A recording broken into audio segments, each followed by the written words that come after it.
When Catherine of Aragon's body was prepared for burial, it was noted that, despite the outward appearance of health, there was one troubling detail, an uncommon and almost imperceptible sign that later became the subject of numerous discussions and legends. But to understand all the circumstances of her tragic fate, it is worth looking at her life from the very beginning.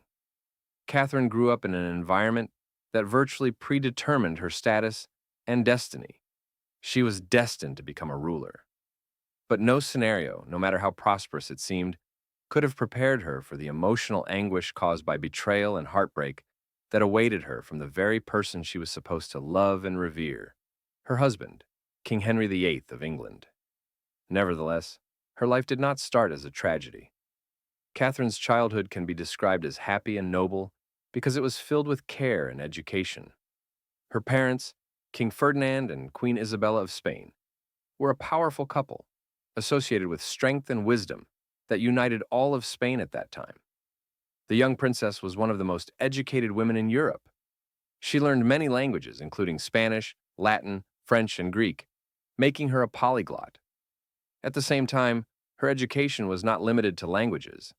Catherine studied the fundamentals of arithmetic and law, became acquainted with classical literature, history, philosophy, and theology. Her development was guided by teachers who taught her the secrets of heraldry, diplomatic negotiations, and governance, skills she would surely need in the future, as she was to become the Queen of England and a protector of her realm. Catherine's path to the English throne began almost with dramatic scenes. At the age of 3, her parents arranged her betrothal to her older brother, Prince Arthur, heir to the English throne.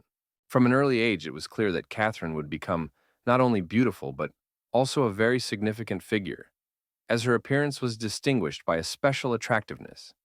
She had long red hair, bright blue eyes, and a face that was gentle and angelic. She was called the most beautiful creature in the world among the people. When Prince Arthur turned 15, a suitable and quite reasonable age for marriage, Catherine was sent to London to meet her future husband. Upon arriving in London for her wedding, Catherine made an impression not only with her natural beauty, but also with her style, which set her apart. Her appearance was marked by an astonishing and revolutionary approach. Among her entourage were, notably, black servants, who at the time were considered an extreme luxury. These people, then perceived as exotic and objects of envy, became the first recorded Africans to be part of the English court. The official wedding ceremony between Prince Arthur and the Spanish princess took place on November 14th, 1501, in a magnificent and solemn style befitting their high social status. It was then that their life together began. Strangely, their wedding proved to be the beginning of a journey that was far from easy and carefree for both of them. In the 16th century, the English royal family knew of no more rare and valuable accompanying attribute than the luxurious royal canopy, which accompanied the royal couple throughout the palace grounds. Before every such important event, clerical servants followed them into the chambers, closely observing and waiting until the married pair fulfilled their roles. Soon, one of the witnesses stated that Prince Arthur boasted the next morning that he had been in Spain, though this was likely mere youthful confidence, a desire to appear important and significant. When it came to the union and connection of two hearts, what happened will undoubtedly remain a mystery forever. Probably we will never know the full truth about the young newlyweds' first erotic adventures. At that moment, the royal couple did not realize that tragedy was already near and threatened their entire future.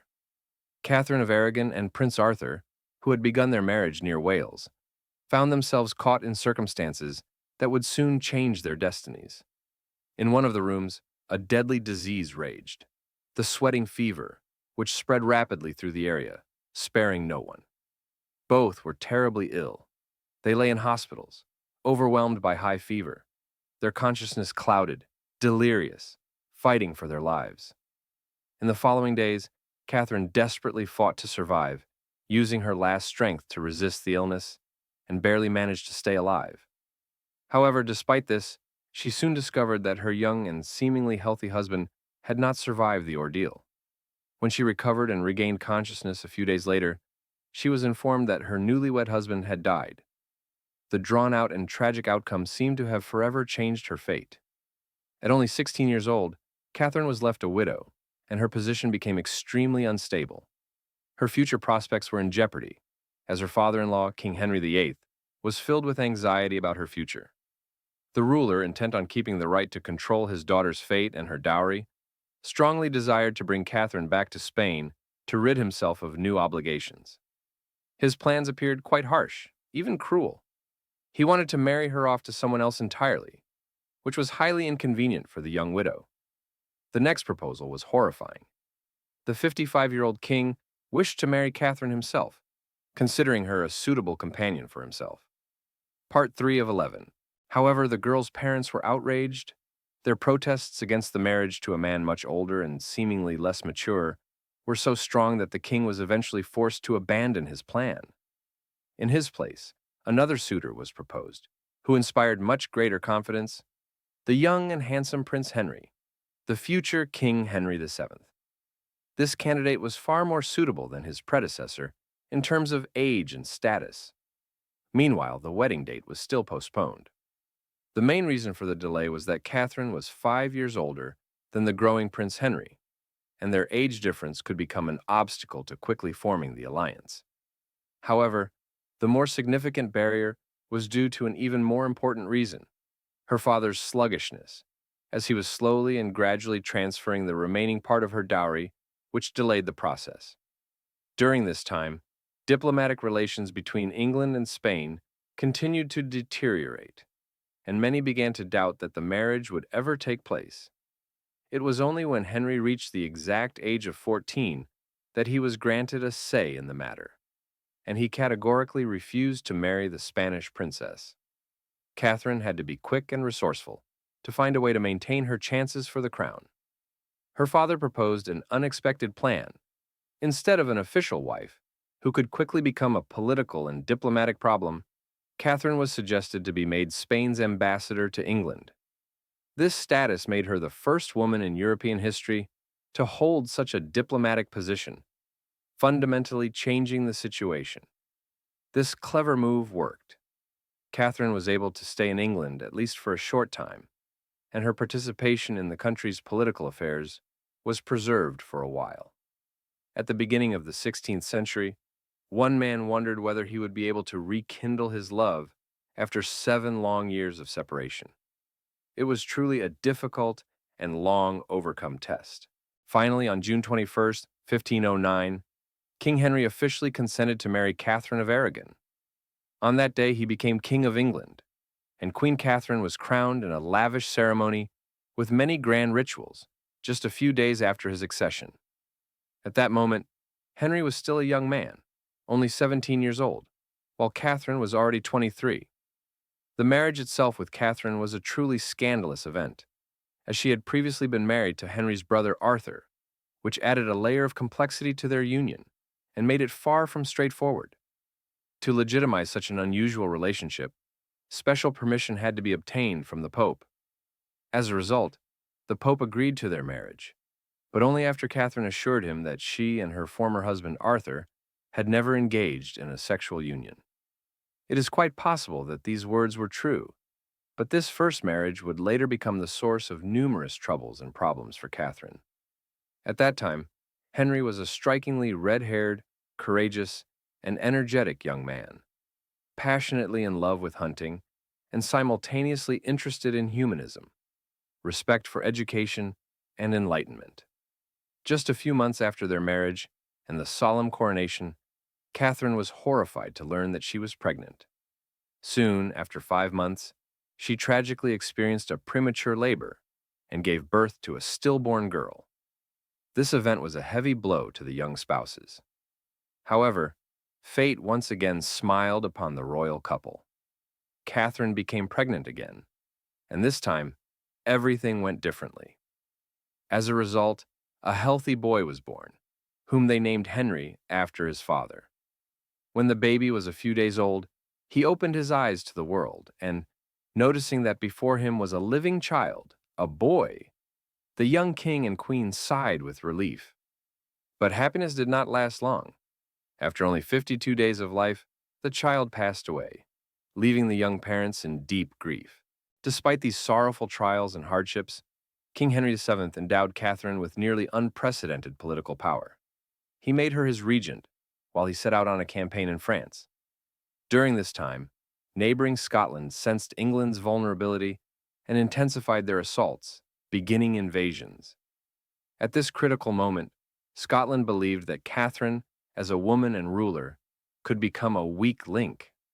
However, she was completely resistant to capitulation. Catherine proved herself as a true warrior queen. She organized armies, raised battle banners, and united allies, doing everything possible to defend her kingdom. The most remarkable and perhaps little-known achievement of hers is her miraculous display of strength and courage, less obvious, perhaps, than it appears. Indeed, in September 1512, already 7 months pregnant, Catherine mounted a horse, donning full battle armor and the royal regalia. She personally rode north and delivered an inspiring speech to the troops, showing that she was a majestic and active ruler capable of leading people and overcoming any difficulties. This act became one of the most vivid and motivating episodes of her life, confirming that beneath the royal crown lies not only a learned ruler, but also a true heroine. It was this event that inspired Catherine in her endeavor to demonstrate her devotion and strength of spirit. In support of her husband Henry and his military campaigns on the continent, she sent him a torn, blood-stained cloak belonging to King James IV of Scotland. This gesture of symbolic and emotional unity was meant to serve as a reminder of bloody battles and the resilience required in these difficult times. Catherine even suggested that this cloak could be used as a battle standard to raise the spirits of warriors in future battles. However, behind this heroic act lay a personal tragedy that deeply distressed her heart at that moment. As a result, amidst the constant stresses caused by political intrigues and the challenges of motherhood, Catherine once again found herself in a state of early childbirth weakness. On September 17, 1513, just a few days after she managed to rally herself and support her warriors, she once again experienced premature labor. Despite all efforts, she gave birth to a boy, but unfortunately, it was yet another tragic event, another stillborn child. Following this misfortune, the next year brought her the same unbearable pain, another miscarriage serving as a bitter reminder of her loss. In short, within a short period, this was already the 4th pregnancy loss in 5 years, making her motherhood increasingly desperate and hopeless. By that time, the queen's heart was already filled with despair. In 1516, she finally had a stroke of luck. That winter, she gave birth to her only child, whom she was destined to protect and raise, the future Queen Mary I of England.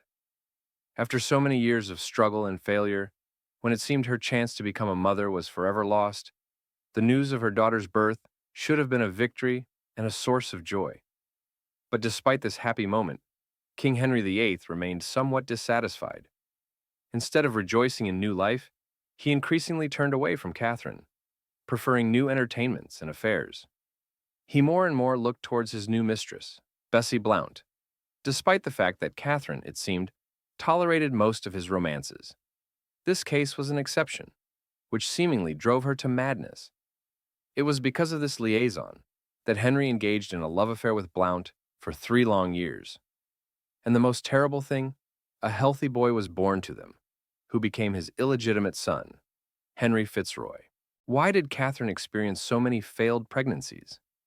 One possible cause of the tragic frequency of these miscarriages is considered to be her serious physical illness, for which speculation was raised in later years. In particular, some historians believe that in her youth, Catherine may have suffered from anorexia and malnutrition, especially during her widowhood, after her brother Arthur's death.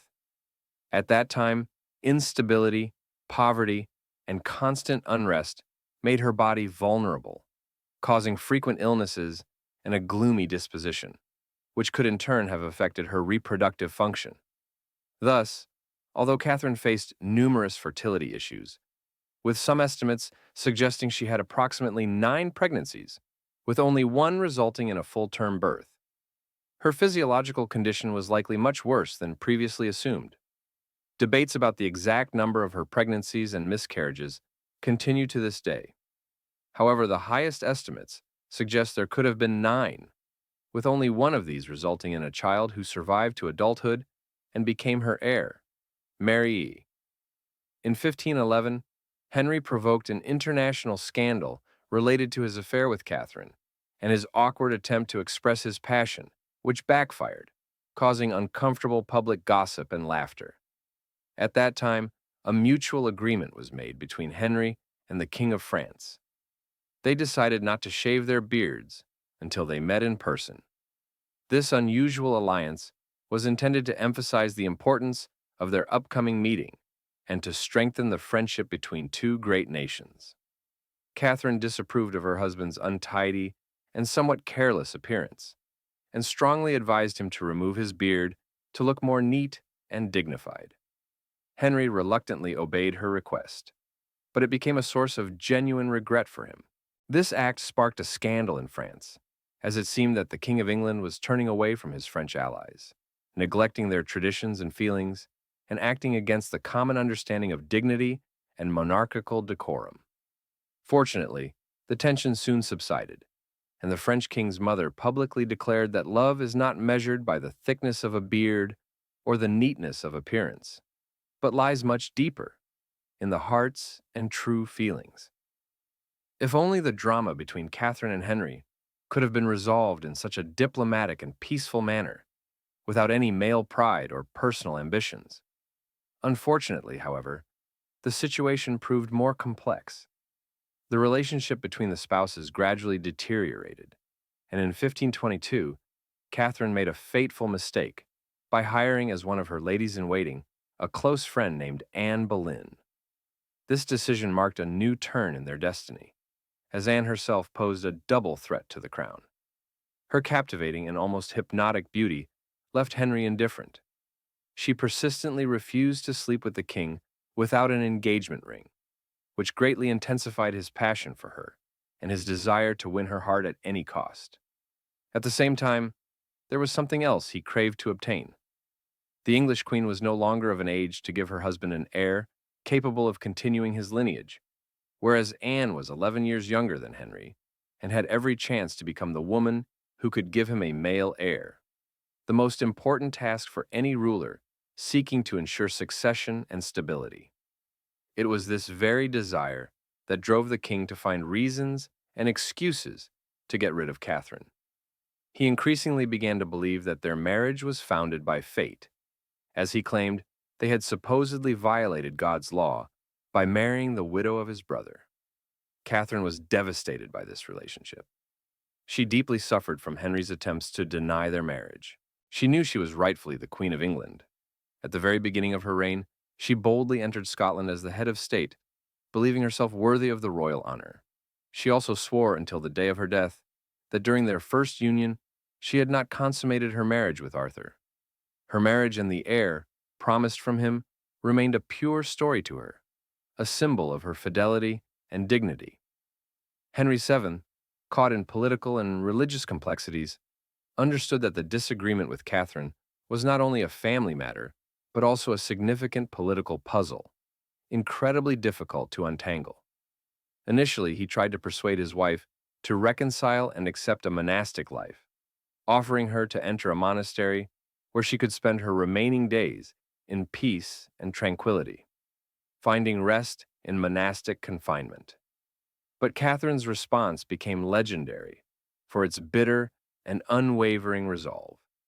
She declared that God had never called her to monastic life, as she was the true and legitimate Queen of England, and nothing could take away this pure truth from her.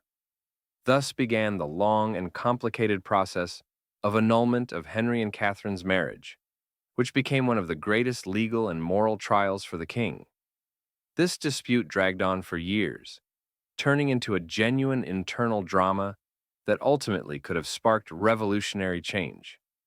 In this way, the destiny of that breakfast and the ruptures in their relationship would influence the fate of the entire country in the future.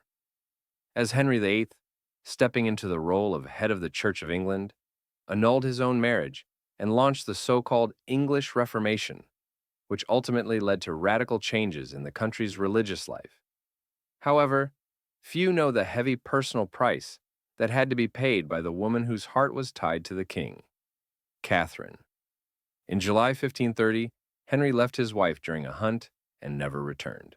This act almost instantly made an impression on everyone around him. The king decided to move the royal court with him, leaving Catherine and their common daughter, Princess Mary, in peace. Soon after, in a letter she wrote later, Catherine noted that Henry had not even bothered to say goodbye. From that moment on, the queen never saw the king again, and their relationship nearly ceased. However, Henry quickly took action. He expelled Catherine from his apartments and soon installed his favorite, Anne Boleyn, in her former chambers. Later, Catherine recounted that the trials she faced were so severe that, in her opinion, they could shorten the lives of 10 people at once. Her remaining popularity among women was immense. People spoke of her as a beloved wife, whose suffering genuinely evoked sympathy among ordinary women of England. According to some reports, even a furious mob of 7,000 to 8,000 women attempted to seize Anne Boleyn, led perhaps by exaggerated or genuinely exaggerated rumors, on the name of Catherine. This widespread sympathy for her testified to her position as a woman suffering from injustice and betrayal by her husband. The women of the country clearly did not support Anne's side. Over the next 4 years, Catherine moved from castle to castle, hiding on the outskirts of English society. Her habits became increasingly provocative and alarming. By the time she found herself in Kimbolton Castle, Catherine had completely shut herself in a single room, leaving only to attend Mass. She nearly completely refused food and water, which only intensified her suffering. Among her nightmarish secret rituals was wearing a rough wool shirt, an uncomfortable garment designed to irritate the skin, cause suffering, and, according to believers, to foster repentance and draw closer to God.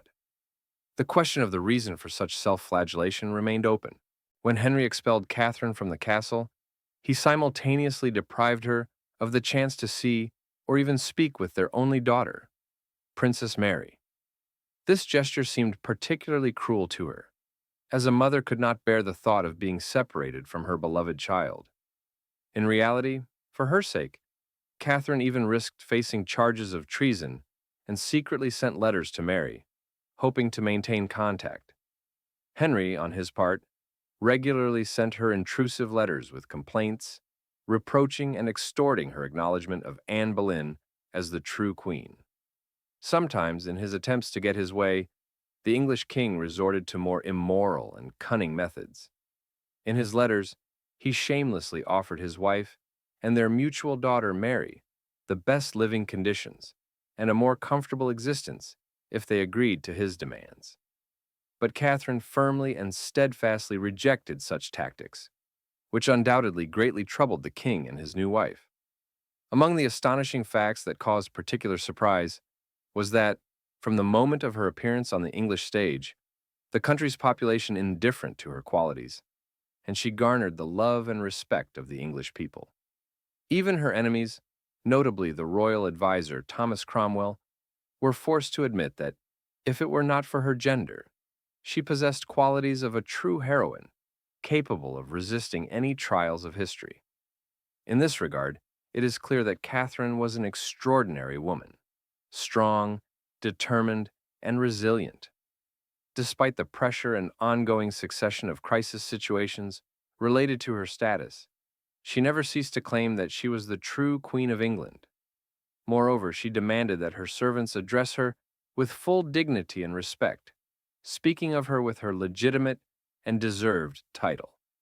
Nevertheless, the king found ways to express his contempt towards her, sometimes by creating insulting nicknames. After refusing to acknowledge her as the legitimate queen, he decided to call her the widow of Prince Arthur, a title that at first glance seems respectful. However, in reality, this was almost the most offensive designation, because such a title completely stripped her of her previous status and reduced her to nothing more than the widow of the heir, removing any mention of her position as queen from her title. In 1533, thanks to the influence of Archbishop Cranmer, it was officially proclaimed that Queen Catherine's marriage to the king was invalid and annulled. And just 5 days after this, in a secret ceremony, the king legalized his marriage with Anne Boleyn. Following this significant event, Catherine became merely a forgotten political symbol, as her rights and dignity were ignored. By her 30th year, her youthful beauty had already faded, and she had noticeably gained weight, which was quite understandable. She was showing clear signs of stress caused by endless unsuccessful attempts to conceive. In 1535, she felt herself weakening more and more and suffered from a strange illness. Realizing that the end was near, she is said to have written a farewell letter to her husband, the contents of which were incredibly touching and sad. Catherine's final letter to Henry served as a kind of last will, as well as an act of accusation and forgiveness. In it, she reminded him of his mistakes and betrayal, while also expressing her feelings and suffering. In the end, in this message, she was compelled to appeal to his conscience and remind him of his duty to her and to himself. All I can do for you is sincerely pray to God for your forgiveness. But the last line of her letter becomes especially moving when Catherine's closing words address Henry, urging him to take care of their daughter Mary. In this heartfelt message, her tender attachment to him is evident, expressed through the warmest and most touching feelings. At the end, she solemnly signs the letter, Catherine Queen, thereby affirming her high and unconditional claim to royal lineage.